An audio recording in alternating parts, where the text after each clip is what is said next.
பங்கேற்பாளராக இருந்த நான் பயிற்சியாளராக மாறிய நிலை குறித்து பேசுகிறேன். என்னுடைய பெயர் ஜெயசுதா. தமிழ்நாடு தொழிலாளர் உரிமைக்கான முன்னணி சங்கத்தில் செயலாளராக இருக்கிறேன். 2023க்கு முன்னாடி எந்த ஒரு பயிற்சிகள் நடந்தாலும் என்னோடய பங்கேற்பாளராக மட்டுமே இது வரைக்கும் இருந்தது. அப்போ பயம், கூச்சம், வெட்கம், நிறைய சகிப்புத்தன்மை இல்லாமல், தன்னம்பிக்கை இல்லாமல் இருந்த நிலை இருந்தது. 2023ல் தமிழ்நாடு தொழிலாளர் உரிமைக்கான முன்னணி சங்கத்திலேருந்து நிறைய பயிற்சிகள் கலந்துக்கிட்டேன். அதில் குறிப்பாக பாலின சமத்துவம் குறித்த பயிற்சி, சட்ட பயிற்சி, சமூக ஊடக பயிற்சி, சமூக பகுப்பாய்வு போன்ற பயிற்சிகளில் பங்கெடுத்து என்னோடய தனித்திறமைகளை நிறைய வளர்த்துக்கிட்டேன்.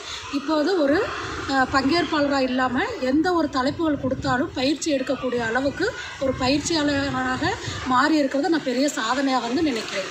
பெண்கள்லாம் அந்த காலத்து கிராமங்களில் அதிகமாக படிக்கக்கூடாது. ஒரு ஆண் சொன்னால் பெண் அதை கேட்கணும், எதிர்த்து பேசக்கூடாது.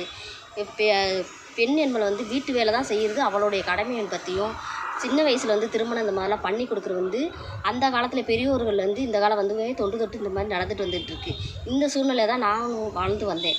அப்போ தான் ஆதித்தமிழர் சங்கத்தில் தலைவராக இருக்கிற பஞ்சவர்ணன் அவங்கள ஒரு நாள் பார்த்தேன். அவங்க என்னோடய கிராமத்துக்கு வந்திருந்தாங்க. அப்போ தான் அவங்க மூலிமா நம்ம சங்கத்தை பற்றி தெரிஞ்சுக்கிட்டேன். தெரிஞ்சுட்டு சங்கத்து மூலிமா ஐடியாஸ்லேருந்து ஒரு 5 நாள் பயிற்சி வச்சுருந்தாங்க. அந்த 5 நாள் பயிற்சியில் பெண் ஏன் ஆணுக்கு அடிமையானால் பற்றியும், பெரியாருடைய கொள்கைகள், அம்பேத்கர் கொள்கைகள் பற்றி ஆணும் பெண்ணும் சமம் பற்றி பயிற்சியில் கலந்துக்கிட்டேன். இந்த பற்றின விஷயத்தில் நான் தெரிஞ்சுக்கிட்டு என்னுடைய திறமைகளை வளர்த்து கொண்டுக்கு நான் ஆதித்தமிழர் சங்கத்துக்கு நான் நன்றியை தெரிவிச்சுக்கிறேன். 2022ல் பட்டாசு ஆலைக்கு வேலைக்கு போயிட்டு இருந்தேன். வீட்டுக்காருக்கு சாப்பாடு வச்சு கொடுத்துட்டு காலையில் 8 மணிக்கு நான் வேலைக்கு போவேன். சாயங்காலம் 6 மணி வரைக்கும் வேலை பார்க்கணும்.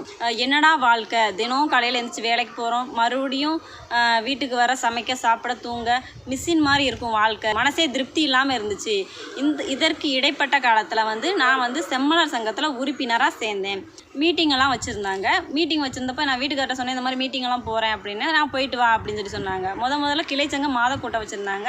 அதில் நான் முதல்ல கலந்துக்கிட்டேன். அதுக்கப்புறம் சட்டப்பயிற்சி முகாம் நடத்தினாங்க. சட்ட விழிப்புணர்வு முகாமெல்லாம் நடத்தினாங்க. அதுக்கப்புறம் தம்பதியர் பயிற்சி வச்சாங்க. அதுக்கு நானும் என் வீட்டுக்காரும் கலந்துக்கிட்டோம். அதுக்கப்புறம் பாலியல் தொடர்பான ஒரு கலந்துரையாடல் வச்சாங்க. அதுலேயும் நான் கலந்துக்கிட்டேன். அதில் கலந்துக்கும் போது மக்கள் எல்லாம் அவங்களுடைய அடிப்படை பிரச்சனைகளை தீர்த்து வச்சதுக்கு சங்கத்துக்கு ரொம்ப நன்றி தெரிவித்தாங்க. நான் இப்போ சங்க பொறுப்பாளர்கிட்ட சொன்னேன், எனக்கும் மக்கள் பணி செய்ய ஆர்வமாக இருக்குது, ஏதாவது பணி இருந்தால் சொல்லுங்கள், நானும் மக்கள் பணி செய்கிறேன் அப்படின்னு சொல்லியிருந்தப்ப, அப்போ நம்ம குரல் ரேடியோங்கிற ஒரு வானொலியில் பணியாளர் வேணும்னு சொல்லியிருந்தாங்க. அதில் நான் இப்போ பணியாளராக பணியாற்றிட்டு இருக்கேன். நம்ம குரல் ரேடியோங்கிற செல்ஃபோன் வானொலியில் நான் பணியாற்றுறதை நான் ஒரு சாதனையாக பார்க்குறேன்.